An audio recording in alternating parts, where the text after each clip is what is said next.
من يهده الله فلا مضل له ومن يضلل فلا هادي له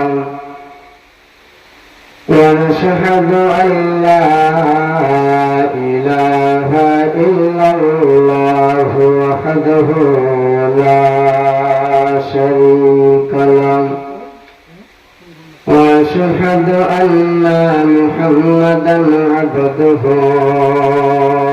ورسوله أما بعد فإن خير الحديث كتاب الله وخير الهدي هدي محمد صلى الله عليه وسلم وشر الأمور محدثاتها وكل محدثة بدعة وكل بدعة ضلالة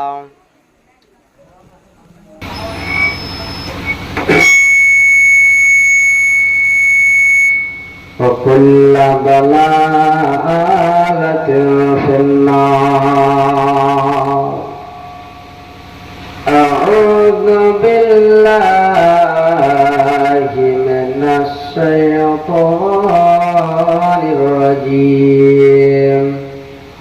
بسم الله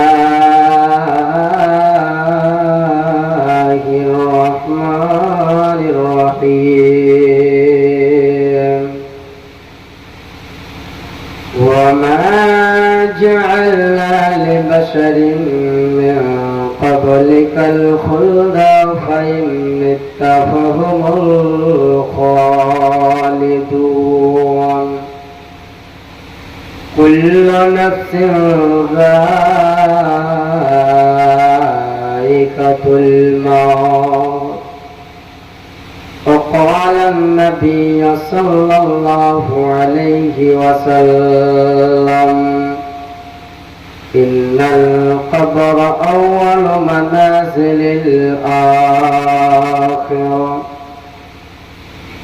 وقال النبي صلى الله تعالى عليه وسلم يتبع الميت ثلاثة وأهله وعمله وماله فيرجع اثنان ويبقى واحد.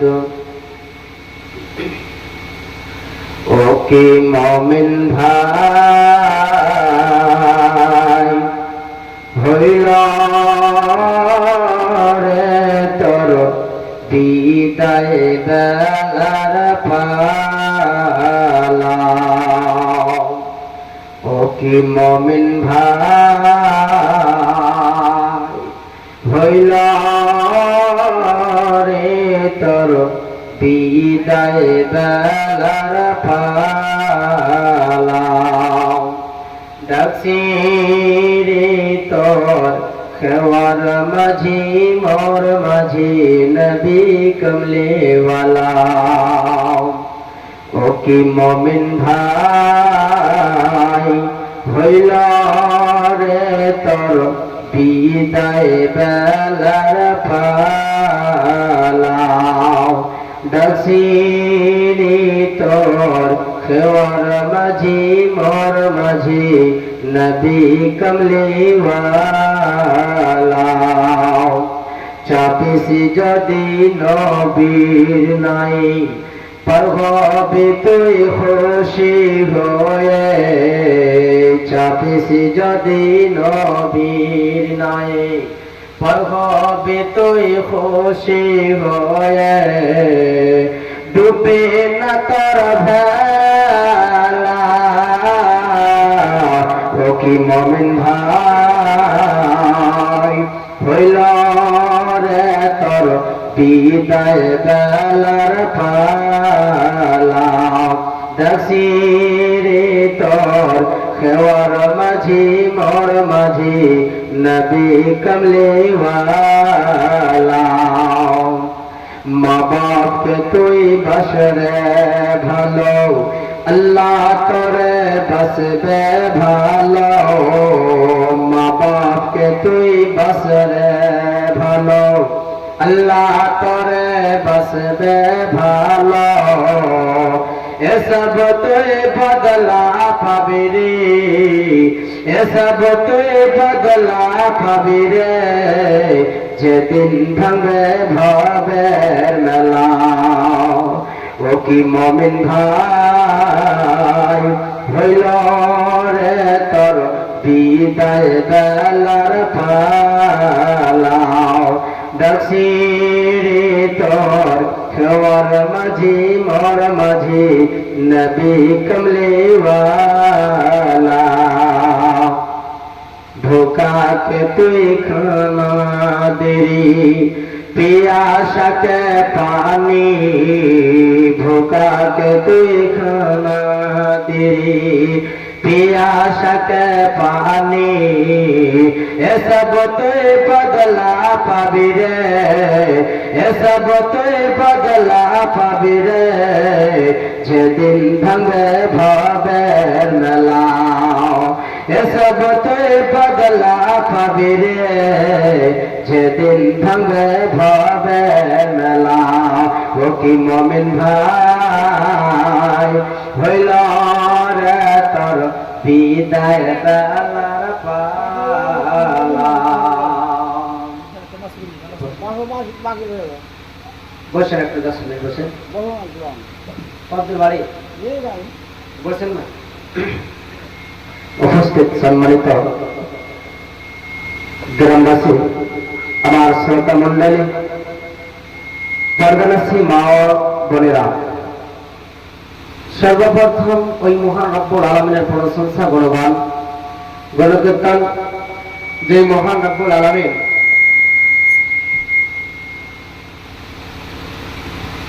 আজকে আপনাদের এই সাইফুল্লাহ টোলা মাটিয়ারি গ্রামে ঈদগাহের উন্নতি কল্পে জলসা, আর এই জলসাতে আমাদের মতো মৌলানাকে ডেকে প্রোগ্রাম। তবে যে মহান রব্বুল আলামিন আমাদেরকে এই জায়গাতে নিয়ে এসে কোরআন এবং হাদিসের কথা কিছু বলার এবং শোনার তৌফিক দান করেছেন, আজকে আমরা অন্ধকার রাত্রিতে আরামের ঘুম ছেড়ে দিয়ে, নরম গরম বিছানা ছেড়ে দিয়ে, আজকে তিরপালের ওপরে প্যান্ডেলের নিচেতে বসে বসে কোরআন এবং হাদিসের কথা শুনবো বলে আকাঙ্ক্ষা নিয়ে মনে বসে আছি। আল্লাহ তাবারক ওয়া তাআলা আমাদেরকে যেহেতু খুশনসিব বানিয়ে বসিয়ে রেখেছেন, তাই আমরা একবার আল্লাহর শুকরিয়া পালন করে সকলে আমরা যে যেখানে আছি বসে আল্লাহর শুকরিয়া আদায় করি, সকলে পড়ি আলহামদুলিল্লাহ। তারপর আমাদের নবী জনাবে মুহাম্মদুর রাসূলুল্লাহ সকলে পড়েন সাল্লাল্লাহু তাআলা আলাইহি ওয়াসাল্লাম। তার উপর কোটি কোটি দুরূদ ও সালাম অবতীর্ণ নাযিল হোক। আল্লাহুম্মা সাল্লি আলাইহি আল্লাহুম্মা বারিক আলাইহি। বন্ধুগণ, আমি আপনাদের সম্মুখে আল্লাহ তাবারক ওয়া তাআলার কালাম পাক থেকে দুইখানা আয়াত পাঠ করলাম। আবার আল্লাহ পাক রব্বুল আলামিনের প্রিয় নবী জনাবে মুহাম্মদুর রাসূলুল্লাহ সাল্লাল্লাহু আলাইহি সাল্লামের দুই জায়গা থেকে দুইটি হাদিসের টুকরা পড়েছি। আল্লাহর কাছে আমি দোয়া করি, কামনা করি যেন আল্লাহ আমি যে কথাগুলো বলবো কোরআন এবং হাদিসের মধ্য থেকে যেন বলতে পারি, আর যেগুলো বলবো তার উপরে নিজে আমাকে, যেহেতু আমি জানি নিজে আমল করতে পারি, তারপর আমাদের শ্রোতা যতগুলো আছে সে শ্রোতাগণকে যেন আমল করার তৌফিক দান করার আল্লাহুম্মা আমিন। বন্ধুরা, আজকে আমরা এই পৃথিবীতে বেঁচে আছি, আল্লাহ আমাদেরকে বাঁচিয়ে রেখেছে। আল্লাহ পাক রব্বুল আলামিন আমাদেরকে হায়াত দিয়েছে, জিন্দেগি দিয়েছে, তাই আল্লাহ তাবারক ওয়া তাআলা আমাদেরকে দুনিয়াতে পাঠিয়েছে। তবে আমাদের যে জিন্দেগিটা, আমাদের যে আয়ুটা কয়দিনকার, আমরা যে দুনিয়াতে এসেছি কয়দিন থাকার জন্যে, একবার চিন্তা করার বিষয় যে এই পৃথিবীর বুকে আল্লাহ তাবারক ওয়া তাআলা যতগুলো মানুষকে পাঠাচ্ছে আর যতগুলো আদমের সন্তান আছে, সেই আদমের সন্তান, আদমের ছেলে বেটা বেটি, তারা যে আসছে আবার চলে যাচ্ছে, গ্রামে এলাকাতে বাড়িতে দেখতে পাওয়া যাচ্ছে, তাই না? অবশ্যই এই কথাটা কেউ বলতে পারবে না যে কেউ জানি না। সেটা হচ্ছে মরণ। আর মরার পর এই দুনিয়াকে ছাড়ার পর যে বান্দাদের পহেলা জায়গা, পহেলা স্থান হয়ে যাচ্ছে তার জন্য কবর। কবর এত সুন্দর বাড়ি ঘরকে ছেড়ে দিয়ে যেইগুলো মারা যাচ্ছে, দুনিয়া থেকে চলে যাচ্ছে, তারা কোথায় যাচ্ছে? তারাকে আমরা কোথায় রেখে যাচ্ছি? সেই জায়গাটার নাম কি বলতে পারবেন? সেই জায়গাটার নাম, যে লোকটা মারা গেলে আমরা যে রেখে আসি, সেই জায়গাটার নাম কি? কবরস্থান। অর্থাৎ কবরে আমরা রেখে দিয়ে চলে যাচ্ছি। হ্যাঁ হ্যাঁ ভাই, যেইগুলোকে আমরা কবরে রেখে আসছি তারা যে দুনিয়া থেকে চলে যাচ্ছে, তো একবারও চিন্তা হয় না যে আমরা একবার এসেছি দুনিয়াতে, আমরা একদিন যেতে হবে? অন্তরে আমাদেরকে চিন্তা হচ্ছে কি হয় না? অবশ্যই হচ্ছে। কিন্তু আমরা যে দুনিয়াতে এসেছি, আল্লাহ যে আমাদেরকে পাঠাচ্ছে, সে আমরা কিসের জন্য এসেছি একবার কি মনে চিন্তা করেছি? করিনি। কেন কেন করিনি? এই জন্য যে আমাদের ভিতরে মত হয়ে ভয় নাই।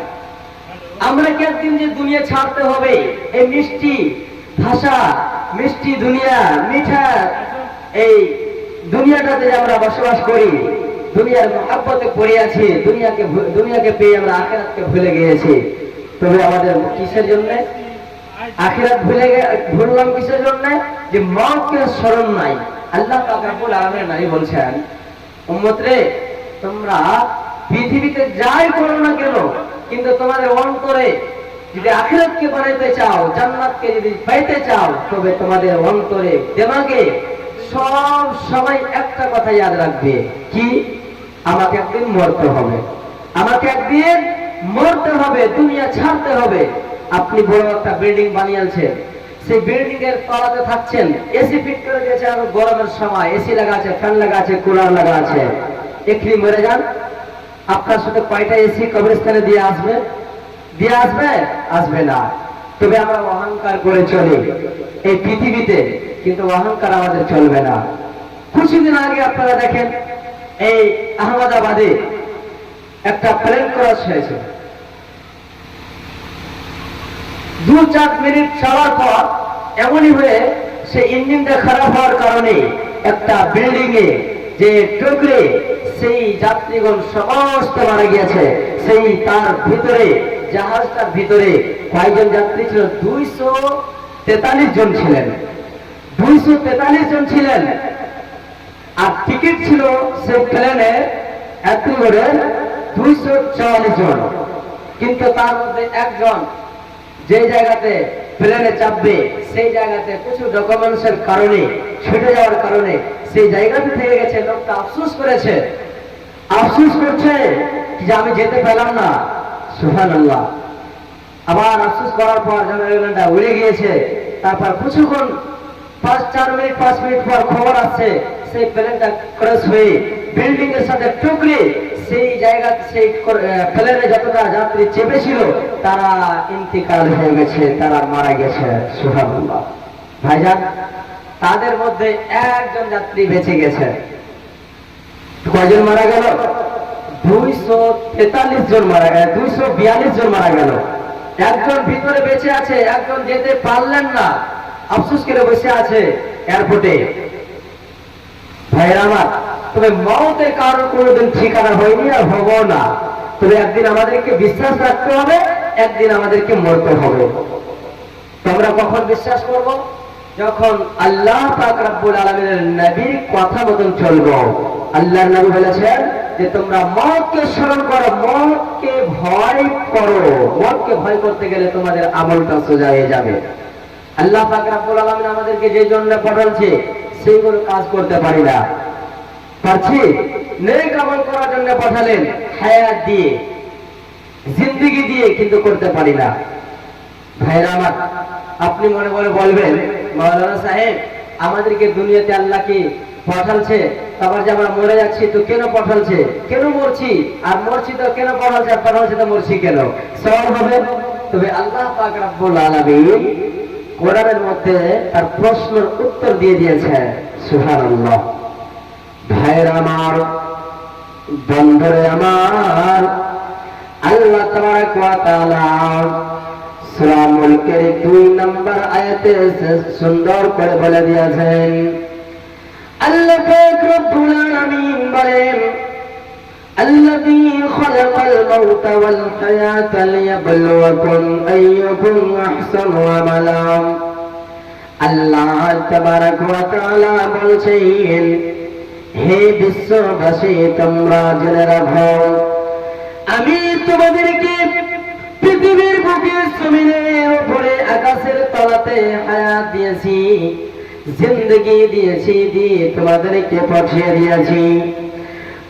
তোমরা এই পৃথিবীর বুকে যে আমাকে ভুলে যেও না, আমার মরণকে কহে ভুলে যেও না। কেন জানে, তোমাদের হায়াত দেওয়ার পূর্বে, হায়াত দেওয়ার পূর্বে, জিন্দেগি দেওয়ার পূর্বে আমি তোমার আল্লাহ তোমার জন্য যেন মওতকে সৃষ্টি করেছি।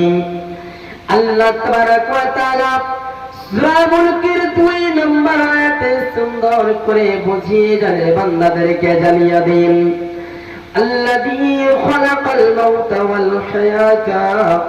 বান্দা, আমি তোমাদেরকে দুনিয়ার বুকে পাঠালাম, জানি পৃথিবীর বুকে পাঠালাম, এই বলে তোমরা জানো চিন্তা করছো। আমি তোমাদের হায়াত দিয়ে পাঠালাম, তার জানে তারপর তোমাদের মত হয়ে যায়, তুমি ভাবনা ভাবছ। তোমার অন্তরে, তোমার বিবেকে জানে প্রশ্ন জাগে বান্দা, তবে শুনে রাখো, একদিন জানে তোমাদেরকে মরতে হবে। এই যে জিন্দগি হায়াতটুকু তোমাদেরকে দেওয়া হয়েছে, কাউকে 50 বছর, কাউকে 60 বছর, কাউকে 70 বছর। এই জিন্দগিটা এমন একটি জিন্দগি শেষ হয়ে যাবে, এই জিন্দগিটা তোমার চিরস্থানের জিন্দগি নয়।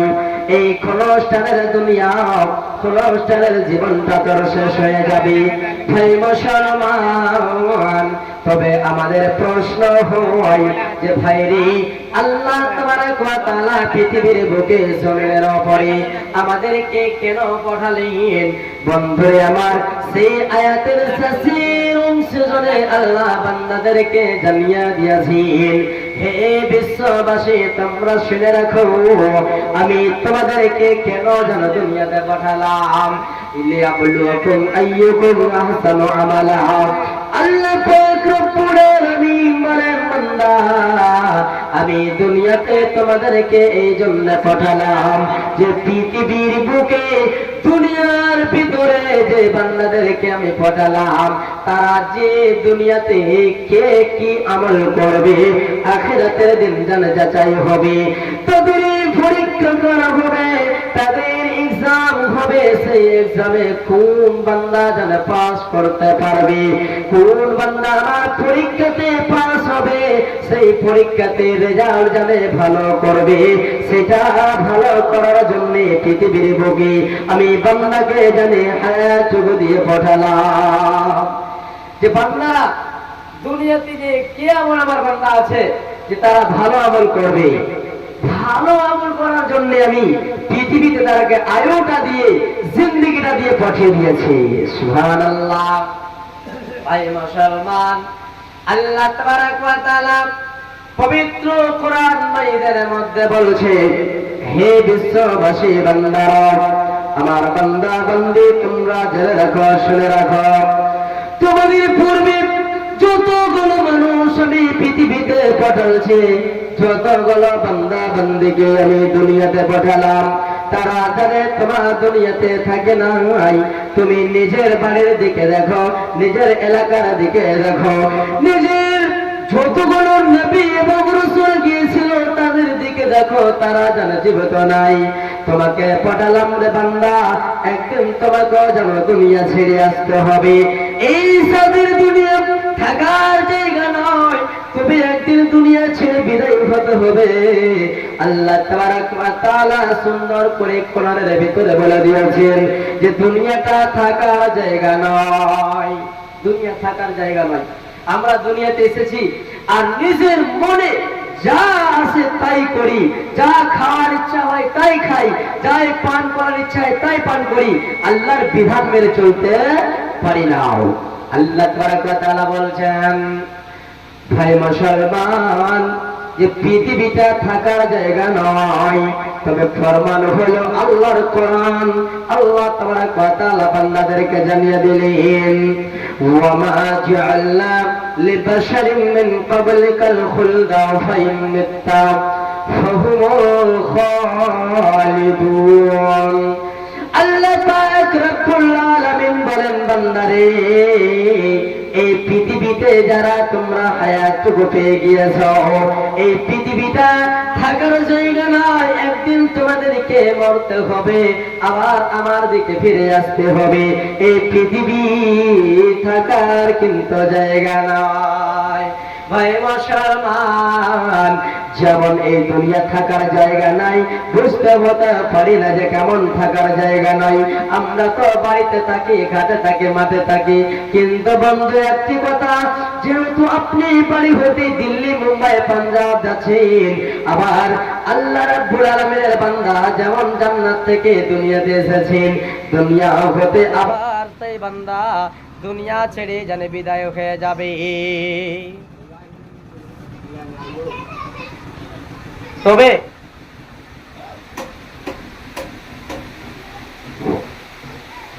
বন্ধুরে আমার,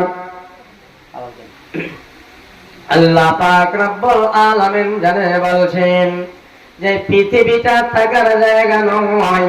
যারা দুনিয়ার মুহাব্বতে পড়ে আছো রে বান্দা, তোমরা জেনে জেনে রাখো, তোমাদের পূর্বে যতগুলো লোকজন গিয়েছিল, যতগুলো বান্দাকে আমি পৃথিবীর বুকে পাঠাইছিলাম, তারা জানে দুনিয়া ছেড়ে চলে এসেছি। একদিন তোমাকে বলছি, একদিন তোমাকেও যেন আমার দিকে ফিরে আসতে হবে। হাজি, যদি প্রশ্ন করা হয় যে আমরা কোথায় থেকে এসেছি, কেউ বলতে পারবে? পারবে না। আমরা কোথায় ছিলাম? একটা দুনিয়া, যেহেতু জান্নাতের ভিতরে ছিলাম, আবার সেই জায়গা থেকে মার পেটে আসলাম, আর মার পেট থেকে দুনিয়াতে আসলাম। এটা হলো আমাদের আখেরি স্টপ। এখান থেকে আর আগে যাওয়া যাবে না।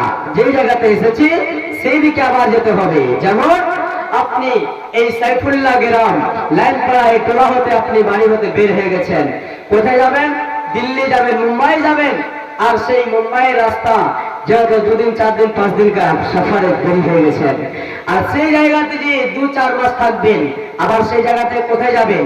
আবার তো ফিরে আসবেন, তো বাড়ি ফিরে আসবেন, তো অবশ্যই আসবেন। তবে সেই জায়গাটা হয়তো আপনার বাড়ি, আবার বাড়ি থেকে আপনি আসছেন, তো আপনার যে বাড়ি হলো মুম্বাই, আপনি এখান থেকে বিদায় গিয়েছেন, 2-4 মাস থাকার পর আপনি বিদায় হয়ে আসছেন। আবার কোথায় আসছেন? আপনার যেহেতু নিজের মাকসাদ, নিজের মঞ্জিল, যে আপনি বাড়ি হতে বের হয়ে গেছেন, আবার আপনাকে বাড়ি আসতে হবে। তবে সেই মতো আমরা একদিন ছিলাম জান্নাতে। বন্ধুগণ আমার, আমরা জানি জান্নাতে হতে সফর করতে করতে এসেছি, একদিন দুনিয়া ছেড়ে চলে যেতে হবে। আর সেই দুনিয়া ছেড়ে যেদিন চলে যাব, সেদিন হবে যেন আখিরাতের সফরের মধ্যে পয়লা সফর। যেই দিন দুনিয়া ছেড়ে বিদায় হব বন্ধু, ভাইরে আমার, বাপুরে আমার, সেই দিন হবে আমাদের জানে আখিরাতের সফর শুরু হয়ে যাবে। তাই আল্লাহ পাক রব্বুল আলামিনের নবী জনাবে মুহাম্মদুর রাসূলুল্লাহ সাল্লাল্লাহু আলাইহি ওয়াসাল্লাম তিনি বলছেন, ইন্নাল কবরা আউয়ালু মানাজিলিল আখির। নিশ্চয় যখন একজন বান্দা মৃত্যুবরণ করে মারা যায়, পৃথিবী ছেড়ে যখন চলে যায়, সেই বান্দাটার সফরের মধ্যে প্রথম সফর হয়ে যায় আখিরাতের জন্য। প্রথম জায়গা হয়ে যায় তার কবর। যখন মানুষ দুনিয়া থেকে বিদায় হয়ে যায়, মারা যায়, সেই লোকটা আখিরাতের সফর যখন করতে আরম্ভ করে দেয়, আবার সেই জায়গাতে যখন আমরা রেখে আসি, কবরস্থানে রেখে আসি, সেই কবরটা তার জন্য হয়ে যায় প্রথম ঠিকানা, প্রথম স্থান। ভাই মুসলমান, আজকে আমরা পৃথিবীতে বেঁচে আছি, দুনিয়ার বুকে বেঁচে আছে, জানে মতকে ভয় করতে পারি না। এই পৃথিবীর জিন্দগিটা এমন একটি জিন্দগি পেয়েছে, যে জিন্দগিটা নিয়ে নিজের মানমানি করে যা মনে আছে তাই করে। কিন্তু বন্ধু, কেউ বলতে পারবে না যে আমি কখন জানে মারা যাব, আমি কখন দুনিয়া ছেড়ে যাব। আবার সেই দুনিয়া, এই মিষ্টি দুনিয়া, মোহাব্বতের দুনিয়া জানে কখন ছাড়তে হবে, কেউ জানে বলতে পারবে না।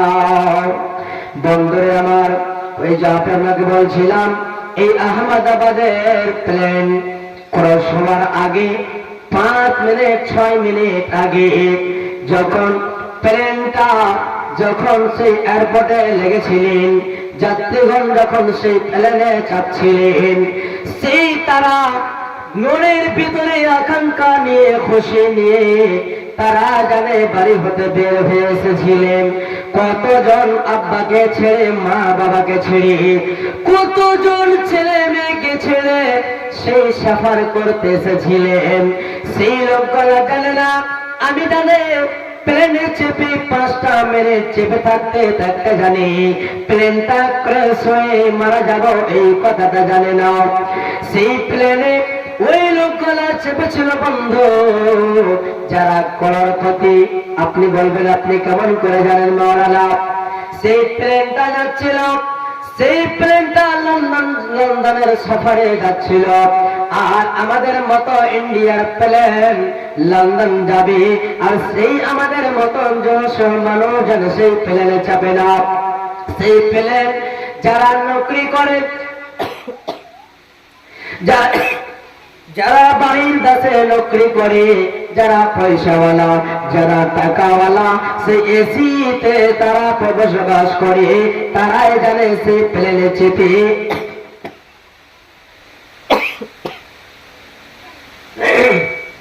তারাই জানে সেই প্লেনে চেপে জানে সফর করে। সেই করোড়পতি আরবপতি লোকেরা বাড়ি ছেড়ে, ছেলে মেয়েকে ছেড়ে, কতজন নিজের পরিবারকে নিয়ে প্লেনে চেপেছিলেন।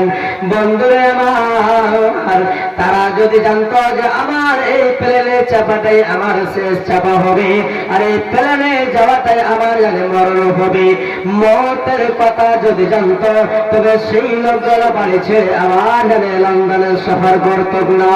তবে এটাই কথা বাস্তব যে আল্লাহ পাক রব্বুল আলামিন কোরআনের ভিতরে বলে দিয়েছেন, ওয়া মা খালাক, আল্লাহ পাক রব্বুল আলামিন কোরআনের ভিতরে বলে দিয়েছেন, কুল্লু নাফসিন যায়কাতুল মাউত, একদিন মতের শরবত গ্রহণ করতে হবে। যার ভিতরে আত্মা, যার ভিতরে রূহ রয়েছে, তাকে একদিন মরতে হবে, মরতে হবে, মরতে হবে। মত থেকে জানে বাঁচতে পারবে না। যার যখন মত লেখা আছে, সেই লোকটা সেই সময় মতো তার কাছে মালাকুল মত চলে যাবে, আর সেই লোকটা মারা যাবে। সেই প্লেনে 242 জনের, 44 জনের যেহেতু টিকিট করা ছিল, কনফার্ম ছিল, তারা সফর করতে লন্ডনে, কিন্তু তাদের মধ্যে একটা যাত্রী ছুটে গিয়েছে কিছু কাজের কারণে, লেট হওয়ার কারণে চাপতে পাইনি। সেই লোকটা আফসোস করেছে যে আমি কেন চাপতে পারলাম না, আমার টিকিট ক্যান্সেল হয়ে গেল, আমার পয়সাটা বরবাদ হয়ে গেল। সে আফসোস করে সেই জায়গাতে বসেছিল, আর 5 মিনিট পর তার খবর আসছে যে প্লেনটা গিয়েছে ক্র্যাশ হয়ে সেই একটা বড় বিল্ডিং এ টুকরে যাওয়ার কারণে সেই যাত্রীগণ মারা গেছে। তাদের মধ্যে 243 জন ছিল, তার মধ্যে দেখেন একজন যাত্রী বেঁচে গিয়েছে। খিড়কি দিয়ে যখন সেই দেখতে পেল যে আর কোনো বাঁচার উপায় নাই, সেই একটা খিড়কি থাকে, এমার্জেন্সি খিড়কি দিয়ে খুদ মেরে সেই জানটাকে তার বাঁচিয়ে নিয়েছে। ঘায়ল হয়ে আছে, কিন্তু সেই লোকটা বেঁচে গেছে। এটি বোঝা গেল যে যার যখন মত আছে তাকে মরতে হবে, মত থেকে কেউ বাঁচতে পারবে না। ওই লোকটা বেঁচে গেল, তার মত নাই, সেই লোকটার কিছু কাজে কামে লেট হওয়ার কারণে চাপতে পেলে না প্লেনে, আর প্লেনে যে লোকগুলা চেপেছিল তাদের মধ্যে একজন বেঁচে গেছে, তার মরণ নাই, শুধু তার ওটুকাই কষ্ট, ওটুকাই ব্যথা, যেহেতু তার নসিবে ছিল তাই বলে খুদ মেরে নেমে যায় তার হাড়গোড় ভেঙে এখন হসপিটালে বন্ধ রয়েছে। সেই বন্ধু আমার মানে তার মধ্যে যতটি ছিল যাত্রীগণ এবং পাইলট সহ সেই জাহাজের ভেতরে মারা গিয়েছেন।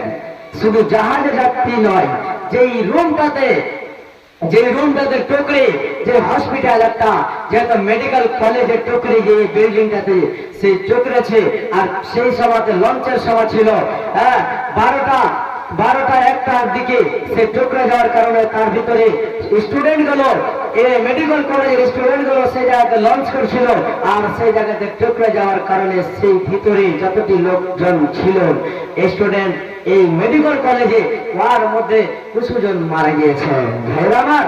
তবে দেখেন কতজন মারা গেল, সে কি তারা জানে যে আজকে দুপুরে এই রুমে বসে বসে খাবার খাবো আর একটা প্লেন এসে এই আমাদের রুম তাদের টুকরি যে আমরা মারা যাব? তারাও জানে না, তারাও জানে না। আর যারা প্লেনে চেপেছিল তারাও জানে না ভাইরা আমার। তবে মত থেকে কেউ বাঁচতে পারবে না। যখন একজন মানুষ মারা যায় সেই মৃত্যু ব্যক্তিটা কি নিয়ে যায়? কিছু নিয়ে যায়? যাই না। তবে কবর এমন একখানা জায়গা, কবরিস্তান পর্যন্ত 3টি জিনিস যায়। আল্লাহ পাক রব্বুল আলামিনের নবী বলছেন যখন একজন বান্দা মারা যায় সেই লোকটার সাথে 3টি জিনিস কবরিস্তান পর্যন্ত যায়। তবে কি কি যায়? আল্লাহ পাক রব্বুল আলামিনের নবী জনাবে মুহাম্মদ রাসূলুল্লাহ সাল্লাল্লাহু আলাইহি ওয়াসাল্লাম বলেন, হে আমার উম্মতের দলেরা তোমরা শুনে রাখো, এই পৃথিবীর বুকে যখন কোন লোকজন মারা যায় তার সাথে সাথে জানে 3টি জিনিস কবরস্থান পর্যন্ত যায়। সেই 3টি জিনিস হল, পৃথিবীর বুকে কোন মানুষ যদি মারা যায় তবে সেই লোকটার জন্য আল্লাহর নবী বান্দাদেরকে জানিয়ে দিলেন, হে বিশ্ববাসী তোমরা শুনে রাখো, যখন কোন বান্দা মৃত্যুবরণ করে 3টি জিনিস তার সাথে যায়। তিনখানা জিনিস যাবে তার সাথে,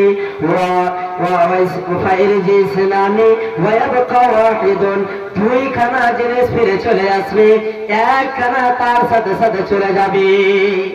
আল্লাহ পাক রব্বুল আলামিন নাই বলেছেন, 1 নম্বর হলো যেই জিনিসগুলো 3টি জিনিসের মধ্যে যাবে সেই 1 নম্বর হলো আহলে আয়াল। আহলে আয়াল বলতে বন্ধুরে আমার, যখন একজন বান্দা মারা যায় সেই লোকটাকে কবরস্থান নিয়ে যাওয়ার জন্য, জানাজার দিকে নিয়ে যাওয়ার জন্য, সেই লোকটাকে দাফন করার জন্য তার বাবা যাবে, তার কাকা যাবে, চাচা যাবে, গ্রামের লোক যাবে, এই করে করে যতগুলো জন জানাজার দিকে নিয়ে যাবে সেই লোকটাকে কাঁধাতে করে কবরস্থান পর্যন্ত নিয়ে যাবে। আবার আল্লাহর নবী বলছেন 2 নম্বরে তার সাথে যাবে ওয়ামালুহু, যেই খাটলিখানাতে করে, যেই বিছানাতে করে আবার কবরটাকে খোলার জন্য, যেহেতু আমাদের ভাষাতে বলে করপি এবং কদলি বলে, সেই গর্তখানা বানার জন্য, ঘরখানাকে তৈরি করার জন্য এইগুলো সামান নিয়ে যাওয়া হয়, সেইগুলো তার সাথে সাথে কবরস্থান পর্যন্ত যাবে। 3 নম্বরে আল্লাহর নবী বলছেন ওয়া আমালুহু, সেই লোকটা যদি নেক আমল করেছে কিংবা বদ আমল করেছে রে বন্ধু, নেক আমল বলতে নামাজ, রোজা, হজ, দান, খেরাত করেছে, এইগুলো জিনিস তার সাথে যাবে। গুনাহ করেছে, গুনাহটা তার সাথে যাবে। 3খানা জিনিস সেই লোকটার সাথে সাথে কবরস্থান পর্যন্ত যাবে। আর সে কবরে যখন তাকে দাফন করে দেওয়া হবে তার কাছ থেকে 2খানা জিনিস ফিরে চলে আসবে। দুইখানা জিনিস ফিরে চলে আসবে। 3খানা জিনিস গিয়েছিল, তবে 3খানা জিনিস তার সাথে সাথে যাবে না। 2খানা জিনিস ফিরে আসবে, 1খানা জিনিস তার কবরে চলে যাবে। তবে যে 2খানা জিনিস চলে আসবে তাদের দিকে যদি আমরা মোহাব্বত করি কোনো ফায়দা আছে? ফায়দা নাই। আমরা ছেলে মেয়েদের জন্য মোহাব্বত করে তার জন্য হালাল হারাম বুঝিয়ে কামাই করি, কিন্তু সে তারা তো যাবে না। ধন দৌলত জমা করি, বাড়ি ঘর করি, কিন্তু সেইগুলো তো যাবে না। যেটি জিনিস যাবে সেটি তো ফিরে চলে আসবে। তবে যাবে কি? তার সাথে যেটা যাবে ওটা হলো আমল। আপনি নামাজ পড়েছেন, রোজা রেখেছেন, হজ করেছেন, সাদকা করেছেন, দান করেছেন, ভালো আমল করেছেন, অসহায় মানুষের সাথে মুহাব্বত করেছেন, নেক আমল করেছেন, কিংবা গুনার আমল করেছেন, সেটাই আপনার সাথে যাবে। তার ছাড়া কোন রকমের জিনিস আপনার সাথে যাবে না। ভাইরা আমার, আমরা যখন কবরস্থানে কোন একজনকে মাটি দিতে যাই, সেই লোকটার সাথে সাথে যেতে যেতে দুনিয়ার কথা বলি, কিন্তু আল্লাহ পাক রব্বুল আলামিনের নবী বলেছেন, হে আমার উম্মতের দলেরা, যখন তোমরা নিজের গ্রামের লোকজনকে মাটি দিতে যাবে, দফন করার জন্য যাবে, সেই সবাই তোমরা জানে তাকে উদ্ধার করার জন্য যাবেন, তাকে জানে তার মাগফিরাতের জন্য আপনারা যাবেন। তবে দুনিয়ার কথা নিয়ে ব্যস্ত হইও না রে উম্মত, তার জন্য, তার হকের জন্য তোমরা দোয়া করো। ভাই মুসলমান, আল্লাহ পাক রব্বুল আলামিনের নবী বলছেন, উম্মত রে, যখন তোমার কুরবানটাকে দাফন করার জন্য যাবে, তার হকে, তার জন্য তোমরা দোয়া করবে। কিন্তু আমরা তার জন্য দোয়া করতে পারি না। আমরা কতভাবে কপাল ধরা মুসলমান, সেই লোকটার সাথে সাথে পিছনে পিছনে যাই, কিন্তু তার জন্য দোয়া করতে পারি না। আমরা জানি দুনিয়ার কথা নিয়ে বন্ধু ব্যস্ত থাকি। আবার যা দেখেন, যদি কোনো জানাজাতে একজন নেতা আছে, নেতার পিছনে পিছনে যাই, আমরা ভুলে যাই সেই মাইয়াতকে বলে, আমরা ভুলে যাই সেই মাইয়াতকে উদ্ধার করার জন্য দোয়া। আল্লাহ পাক রব্বুল আলামিনের নবী বলেন, যদি কোনো বান্দা একজন মৃত্যু মানুষকে দাফন করার জন্য যায়, আর সেই লোকটার দিকে খেয়াল করে, হায় রে আল্লাহ, এই লোকটা আব্দুল্লাহ আব্দুর রহমান, আজকে আমার গ্রামের লোক, আজকে আমার গ্রামের মূল সর্দার ছিল, আর সেই লোকটা মরে যাওয়ার কারণে আমাদেরকে ছেড়ে দিয়ে একাই চলে গেল। একদিন আমিও আছি, একদিন আমাকে চলে যেতে হবে। আর এই মরণের কথাটা ভয় করতে পারে, আর আল্লাহর কাছে দোয়া করতে পারে, আবার সেই বান্দার হকের জন্য দোয়া করতে পারে। আল্লাহুম্মা গফির লিহাইয়িনা ওয়া মাইয়াতিনা ওয়া সাহিদিনা ওয়া গায়বিনা ওয়া সাগীরিনা ওয়া কাবীরিনা ওয়া যাকারিনা ওয়া উনসানা। এই করে করে জানাজার দোয়া বলবে। আর আল্লাহর কাছে সেই যদি আরবি ভাষাতে দোয়া না জানে, সেই বান্দা যদি নিজের ভাষাতে বলে, রব্বুল আলামিন, এই ভাই যে ভাই মারা গিয়েছে, যার জানাজাতে যাচ্ছি গো আল্লাহ, সেই লোকটা আমাদের ভিতরে ছিল। কতজন আমাদের ভিতরে ছিল যারা কবরে চলে গেছে, আবার এই লোকটাকে আজকে জানাজার জন্য নিয়ে যাচ্ছে।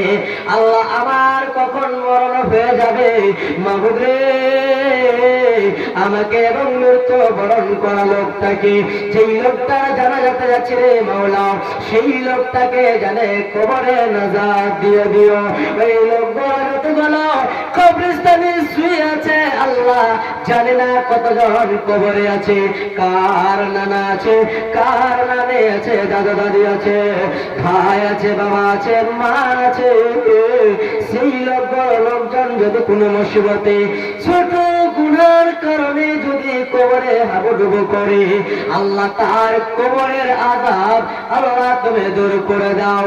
এই করে করে যদি উর্জার ভাষাতে যদি দোয়া করতে পারে, তবে সেই গুলো আল্লাহ জানে বুঝে সেইগুলো তাদের হাতে যেন নেকি দিয়ে তাদের কবর থেকে নাজাত গুলোকে হটিয়ে দিবে, কবর থেকে নাজাত গুলোকে সরিয়ে দিবে, আর তার জন্য জান্নাত খানাকে তৈরি করে দিবে, তার জন্য জান্নাতের বিছানা বিছিয়ে দিবে।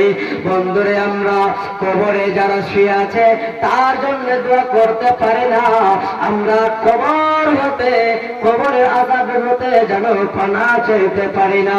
আল্লাহ পাক রব্বুল আলামিনের নবী শিখিয়ে দিয়েছেন, উম্মত রে, যদি তোমরা কবরের আযাব থেকে বাঁচতে চাও রে উম্মত, জাহান্নাম থেকে বাঁচতে চাও, তবে তোমরা সকাল সন্ধ্যাতে এবং 5 ওয়াক্তের নামাজে যদি তোমরা এই দোয়া বলতে পারো, তবে এই দোয়াটা কিয়ামতের দিন হাসরের ময়দান যেদিন হবে সেই দিন তোমার জন্য সুপারিশ করবে।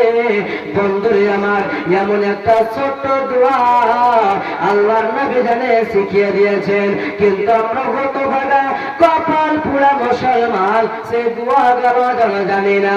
আল্লাহর নবী শিখিয়ে দিয়েছেন, উম্মতরে, যদি কবরের আযাব থেকে বাঁচতে চাও তবে এই দোয়াটা তুমি পাঠ করো, আল্লাহুম্মা ইন্নী আউযু বিকা মিন আযাবিল কবরি, আল্লাহুম্মা ইন্নী আউযু বিকা মিন আযাবিল কবরি।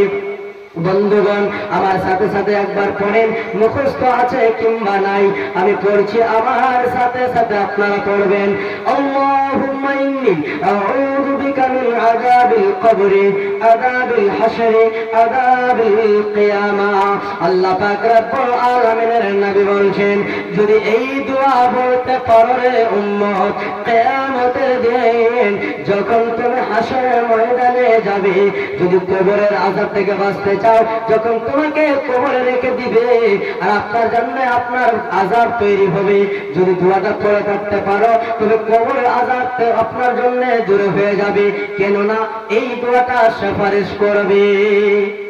যদি দোয়াটা পড়তে পারেন তবে সেই কবরে যেদিন যাবেন সেই দিন আপনার জন্য সুপারিশ করবে, কবর আপনাকে যে আযাবটা হবে কবরে সেটা দূরে সরে যাবে। দোয়াটা কি? আল্লাহুম্মা ইন্নী আউযু বিকা মিন আযাবিল কবরি, বলেন আল্লাহুম্মা ইন্নী আউযু বিকা মিন আযাবিল কবরি। ছোট্ট দোয়া। আবার জাহান্নামে যাবেন, জাহান্নাম যাওয়ার আগে আপনার আমলনামাতে নেকি কমে গেছে, আপনাকে জাহান্নামে যেতে হবে, আর এই নেকিটার জন্য জাহান্নামে যাচ্ছেন, সেই জাহান্নাম থেকে যদি বাঁচার জন্য আপনি দোয়া বলে থাকেন, সেই দোয়াটা কিয়ামতের দিন হাশরের ময়দানে আপনার সুপারিশ করবে। সেটা দোয়া হলো আল্লাহুম্মা আজরিনি মিনান নার। ওই ছোট দোয়া একবার বলেন, আল্লাহুম্মা ইন্নী আল্লাহুম্মা আজরিনি মিনান নার, আল্লাহুম্মা আজরিনি মিনান নার। হে আল্লাহ, জাহান্নামের আগুন হতে আমাকে বাঁচিয়ে নিও। কত সুন্দর কথা। যদি দোয়াটা না ইয়াদ থাকে এই কথাটা বলতে পারবো যে আল্লাহ জাহান্নামের আযাব থেকে আগে বাঁচিয়ে নিও, কথা বলতে পারবো কিনা? আল্লাহ আমাদের বাংলা ভাষা বুঝে না, বুঝে, তবে আমরা আরবি জানি না, আমাদেরকে নিজের ভাষাতে দোয়া করতে হবে, আল্লাহর কাছে চাইতে হবে। জি বন্ধুগণ, তবে অনেক সময় হতে যাচ্ছে, আর আপনাকে জালসা যে মাকসাদে জালসা করা হচ্ছে সেদিকে একটু আগে আসি নাকি। এটা হচ্ছে চান্দার জালসা, তো ঈদগাহের নামে জালসা নাকি, ঈদগাহের নামে জালসা। তো আপনারা যদি যত তাড়াতাড়ি চান্দা দিবেন, 5,000 খুব কম হয়েছে নাকি? হ্যাঁ বেশি।